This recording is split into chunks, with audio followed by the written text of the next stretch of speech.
විභාග අමාරු නම් ආර්ට් කරන ළමයටයි මැත්ස් කරන ළමයටයි එකම ගණිත පේපර් එක තියන්නේ නැතුව කලා විෂය ධාරාව ආධාරණ කෙනාට ඊට වඩා අඩු දැනුමක් සහිත ගණිත පේපර් එකක් දෙන්න පුළුවන්. ඒවා තමයි බිමේ ප්‍රායෝගික අධ්‍යාපන විශ්වාස කරන. ඊළඟ එක තමයි සවස් 2 වෙනකන් පාසල් දාන්න තීරණය කරලා තියෙනවා. සවස් 2 වෙනකන් පාසල් දාලා ඉන්ටර්වල් දෙකක් දුන්නාට පස්සේ ඔය පැය භාගය ආපහු යනවනේ. කොයි ඵලදායි කාලයක් ඉතුරු වෙලා? ඉන්ටර්වල් එකයිද? හරි එක ඉන්ටර්වල් එක නම් ආයෙ එන්නම්. එක ඉන්ටර්වල් එක නම් ඊළඟ ප්‍රශ්නය.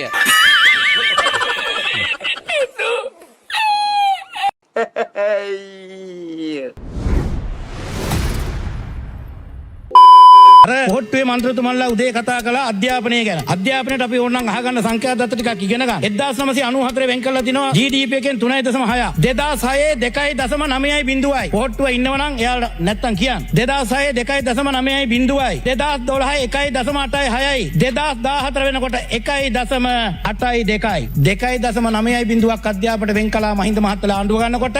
නාමල්ලගේ අපොච්චිලා බාපොච්චිලා බහැලා යනකොට 1.82යි 100ට එකකින් අධ්‍යාපනය කැපුවා. ඒ කතා කරනකොට ඔය ඔක්කොම අතයි සුවය පැත්තින්දගෙන දරුවන්ගේ අධ්‍යාපනය කපනකොට අත උස්සපු කට්ටිය මේ 100ට එකකින් අවුරුදු 10ක් යනකොට අධ්‍යාපන වියදම් කපනකොට එයාලට ප්‍රශ්නයක් නෑ. එයාලගේ ළමයි කේම්බ්‍රිජ් ඔක්ස්ෆර්ඩ් එහෙම නැත්නම් වෙනත් විශ්වවිද්‍යාලවල භාණ්ඩාගාරයෙන් සල්ලි ටික අරගෙන පිනට ඉගෙන ගන්නන්නේ හේ. ඒ ඉගෙන ගන්න තමයි මේ කතා කරන්නේ. 100ට එකකින් අධ්‍යාපනය කැපුවා මේ සංඛ්‍යා දත්තත් එක කියන්නේ. ඊට පස්සේ මට මතකයි කියනවා අර UNP එකයි කියනවා අපේ කාලේ තමයි අධ්‍යාපනය හොඳම. ඒකත් කියන්නම් 2015 අධ්‍යාපන වියදම් කරනවා GDP එකෙන් 2.01. ඔය අකිල මහත්මයාලා සජිත් මහත්මයාලා උදේ කතා කර මහලුකට අධ්‍යාපනයේ 2015 වියදම් කරනවා 2.1. 2019 බහැලා යනකොට 1.9.3යි. 1.9.3යි. එමය අධ්‍යාපනය කැපුවේ. එතකොට ඔය කියන ඔක්කොම මන්ත්‍රවල අතීසුවා. ගමේ දරුවගේ අධ්‍යාපන වියදම් කපනකොට දරුවන්ගේ අධ්‍යාපන වියදම් කරනකොට අත උස්සපු කට්ටිය තමයි මේ කතා කරන්නේ. Let's go. දැන් අපි ඇහිලා මොකද කරන්නේ මේ අවුරුද්දට? දැන් අපිට නේ කියන්නේ මේ අධ්‍යාපනයේ වනසනවා කියලා. අපි එනකොට අධ්‍යාපනයට වියදම් කරේ 1.78යි 2024. 2025 වියදම් කරනවා 1.94. ඒක 1.78ට වඩා වැඩි කියලා තේරුම් ගන්න. ඒක වැඩි කියලා තේරුම් ගන්න. 2025 1.94යි 2026 අපි වියදම් කරනවා 2.04. මේ අවුරුදු දෙකට දැන් අපිට කියනවා 100ට 6ක් වෙන් කරනවා කියලා කිව්වා. ඔව් අපි කිව්වා තමයි. හැබැයි අපි කොතනකවත් කියලා නැහැ. ඒක අවුරුද්දෙන් කරනවා කියලා. ඔයාලා අපිට හොඳ භාණ්ඩාගාරයක් දුන්නා නම් හොඳට සස්තික රටක් දුන්නා නම් අපිට එහෙම කරන්න පුළුවන්. බුම්වත් වෙච්ච රටක් හම්බුනේ. එතන ඉඳලා තමයි මේ පියවරෙන් පියවර තියලා දැඩි අඩි තියලා බර ගමනක් යමින් ඉන්නේ. ඔයාලා විනාශ කරපු රට ගිය අවුරුද්දේ 1.94යි. මේ අවුරුද්දේ 2.04යි. මේ ලං වෙන්නේ 100ට 6ට මිසක් ඔයාලා කපපු පැත්තට නෙමෙයි කාමර මන්ත්‍රීතුමා. You tripping.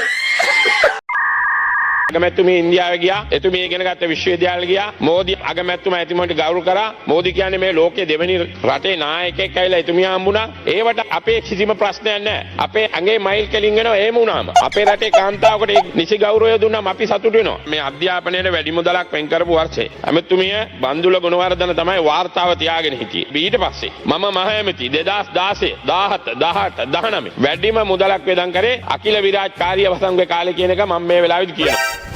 Emotional, damn it. Akila Viraj කරපු ටික මම කියන්නම්. මගේ ගාව තියෙනවා පාර්ලිමේන්තුවෙන් ගත්ත වාර්තාව 2010න් පස්සේ අවුරුදු 16කට පස්සේ අධ්‍යාපනයට වෙන් කරනද වැඩිම මුදල වෙන් කරේ මේ අවුරුද්දේ මේ අපේ ආණ්ඩුව තමයි වැඩිම මුදල වෙන් කරලා තියෙන්නේ. මෙන්න වාර්තාව සභාගත කරන්න. අරගන්න කියවන් දැනගෙන කතා කරා. 1981 මහපොළ දෙන්න පටන් ගත්තේ අවුරුදු 45කට මහපොළ දුන්නේ 5000යි. අපි ඇහිලා අවුරුදු 2කට 5000යි. උණ ගැනෙන්නේ ඕනේද චාමර මන්ත්‍රීතුමා? 10000යි දැන්.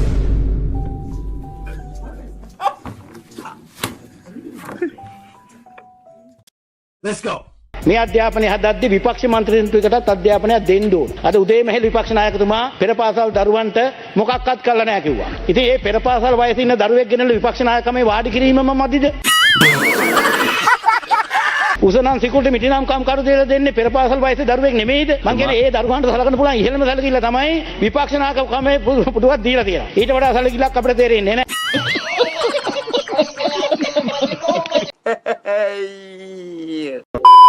මේ ජනතාවගේ ගැටලු ඉදිරිපත් කරන වේදිකාවකට සියලු දෙනා ගෙන්වා ගැනීමේ අවශ්‍යතාවය තමයි අපිට තිබුණේ. ඒකාබද්ධ වෙලා දේශපාලනය කරනවා කියන තැන මං හිතන්නේ ශ්‍රී ලංකා පොදු ජන පෙරමුණ තාම තීන්දුවක් අරගෙන නැහැ. හැබැයි යම්කිසි තීරණාත්මක මොහොතකදී සියලු දෙනාට ඒකාබද්ධ වෙලා මෙවැනි දේවල් කරන්න වෙයි. අර බීරියලින්ට කියන්න වගේ ඇහෙන්නේ නැත්තම් ඔක්කොම එකතු වෙලා තමයි ওই වගේ සද්දයක් දාන්න වෙන්නේ. මගේ පෞද්ගලික මතය මේ කුමාරයව මේ විරුද්ධ පැත්තේ පුටුවේ ඉඳන්න ඕනේ නෑනේ. ඕන කරන පුටුවටම ගෙනහිලා වාඩි කරනවා මිස.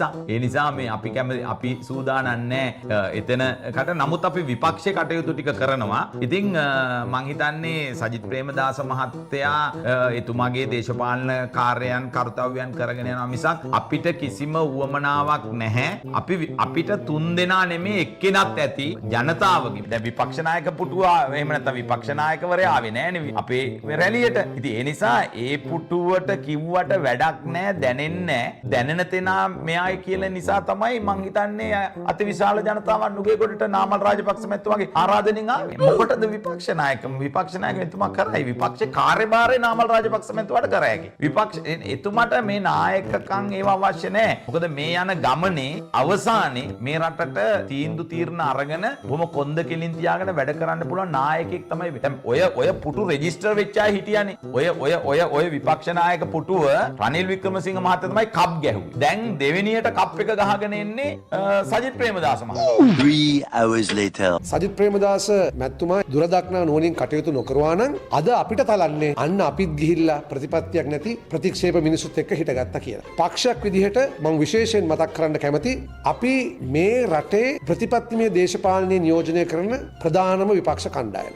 අපි ඕනිම කෙනෙක් එක්ක සාකච්ඡා කරනවා, වැඩ කටයුතු කරනවා ප්‍රතිපත්තියක් තිබෙනවා නම්. එහෙම නැතුව ප්‍රතිපත්තියක් නැතුව කරන්නම් වාලේ දේශපාලනය කරලා මේ රටට අත්වලා තිබෙන විනාශය තවත් තීව්‍ර කරන්න අපි කිසිසේත්ම එක තැනක හිටගන්නේ නැහැ. දේශපාලන පක්ෂයක් එක්ක කටයුතු කරනවා නම් අපි පළවෙනිටම ඉල්ලන්නේ කුමාරවරු කවුද කියන එක නෙවෙයි, ප්‍රතිපත්තිය මොකක්ද කියලා. කුමාරවරු හදන්න අපි දේශපාලන කඳුරු වලට යන්නෙත් නැහැ. ඒ වගේ තැන්වලට කුමන්ත්‍රණකාරී කටයුතු කරන අයත් එක්ක වැඩ කටයුතු අපිට කරන්න අවස්ථාවකුත් නැහැ. විශේෂක උනේ මොකද්ද කියන එක එනවා කියපු කට්ටිය ආවේ නැහැ. ගියපු කට්ටිය කතා කරේ වෙන දේවල්. එයාලා හිතුව අපුවත් ඔතෙන්ට ගෙනල්ලා අන්න සජිතුත් හොරා, සජිතුත් තක්කඩිය කියලා ලේබල් එකක් ගහන්න. අපි ආවනම් මොකද කරන්නේ? ආවනම් කියන්නේ සජිතුත් ගොඩ වුණා කුමාරවරු හදන්න.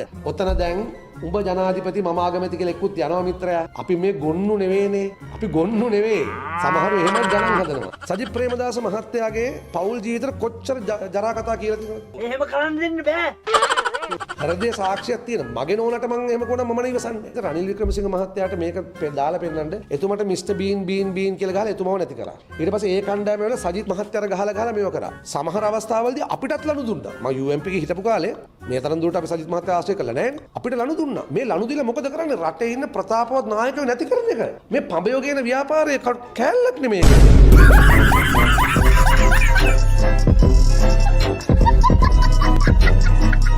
Ha ha ha ha!